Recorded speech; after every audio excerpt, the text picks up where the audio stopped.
let's talk about unity.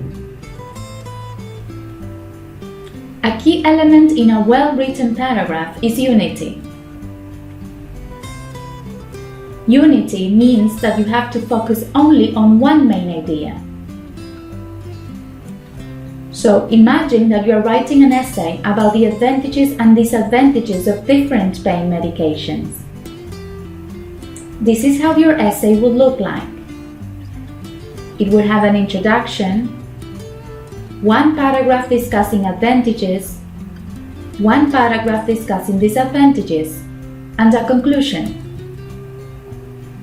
In the advantages paragraph, for example, you could discuss the advantages of taking aspirin and ibuprofen, but you should not mention the disadvantages of taking paracetamol, for example. Otherwise, there would be no unity. Imagine that you are only writing about the advantages of aspirin.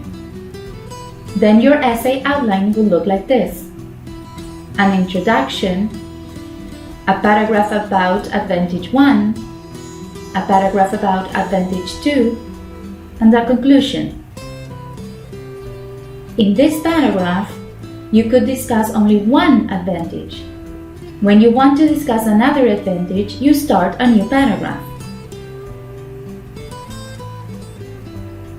Another feature of unity is that every supporting sentence must directly explain or prove the main idea of the paragraph. For example, if the main idea of the paragraph is to discuss high cost of prescription drugs in USA, then your supporting sentences could be about buying generic brands as an alternative to buying brand name drugs. That would be correct. But if you discussed or you explained how generic drugs are made, then that would be wrong. That would be out of the topic and your paragraph will not have unity. So this is the end of the explanation. Now go to the next page where you will find the activities that you have to complete in My English Lab.